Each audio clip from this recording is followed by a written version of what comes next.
اما ابتدای جنگ اولی که ترکیه استقلال خود میگرفت که جمهوریت میشد، تمام کمکایی که آمد نظر اقتصادی از مردم افغانستان بوده. Afgan halkı parmağındaki altın yüzüğü gönderdi. و مردم افغانستان میگن انگشترهای دست خود کشیده و مردم ترک روان کردن. Ve bugünkü Cumhuriyet'in kurulması Afgan halkının özverili desteği sayesinde oldu. و امروز که همین جمهوریت که به می اعلان شده در اون وقت و بسیار کمک‌های خاص شده و مسببش هم افغانستان هم البته بوده. Hatta bugün İş Bankası'nın kuruluşu dahi Afganistan'dan gelen ekonomik destekle olmuştur. و همین بانک ایش بانک میگن، بانک کار به اصطلاح. یک بانک از اینا به نام ایش بانک. ایش بانک است. اونم بانک میگه سرمایه‌اش اصلا از کمک‌های مردم افغانستان شده. Dünyanın en önemli kuruluşlardan bir tanesidir İş Bankası. و از مهمترین از ابتکار چیز بانک‌های و یا به اصطلاح کاری ترکیه همین بانک است که افغانستان سرمایه‌گذار شده. Biz Türkler biliriz ki ترک‌ها میدونن که Türkler bunaldığı zaman, bu ülke bunaldığı zaman وقتی که ترک‌ها به مشکلات خلق میشه برشون چیزی میبینن، Afganlar her zaman yine yanımızda olacaktır. در پالیشون بوده و هستن. Ben bunu asla unutmayacağım. ما ایره هیچ وقت فراموش نمیکنیم.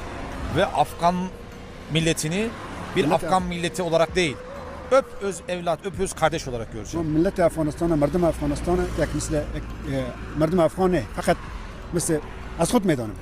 Benim içimdeki, benim yüreğimdeki Afganistan bu. در قلب من اینم یک افغانستان است.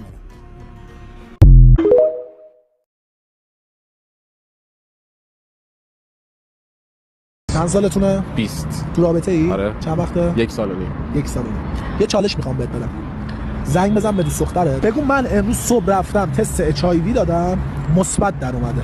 آجی داستان میشه، سکته میکنه. اگر دیدیم خیلی داره قضیه دارک میشه و هول میکنه میترسه، سریع بهش میگیم چالشه. فقط تو برو ببینیم ریاکشنش چیه. این همه آیفون 13 14 15 16 پرو مکس دست بقیه میبینید همش اصل نیست. خیلیاشون از شهر موبایل با 7 تومن خریدن که با اصلش هم مو نمیزنه. 36 ماه گارانتی، 7 روز مهلت تست، هم خرید حضوری هم خرید آنلاین، پرداخت در منزل. آدرس پیجشون هم توی کپشن هست، پیجشون سر بزنید.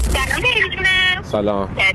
چه غلطی کردی؟ ببین اصلا الان حال و حوصله‌ام چه غلطی کردی رو من بگو. برای چی؟ امروز رفتم تست دادم، مثبت در اومده. تست چی دادی؟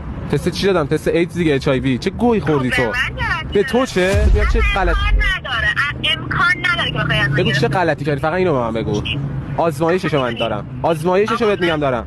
آقا جان میگم من با فکت به تو ثابت میکنم که اصلا امکان نداره من به تو داده خب باشم. فکتت چیه؟ ایت میدونی بعد چند ثانیه اصلا انتقال پیدا میکنه؟ بعد چند ثانیه؟ بعد 30 ثانیه. خب که چی الان؟ خب پسر اسکل تو کانس میره 20 ثانیه میشه. چی داری به من؟ قطعش کنی رو قطعش کن.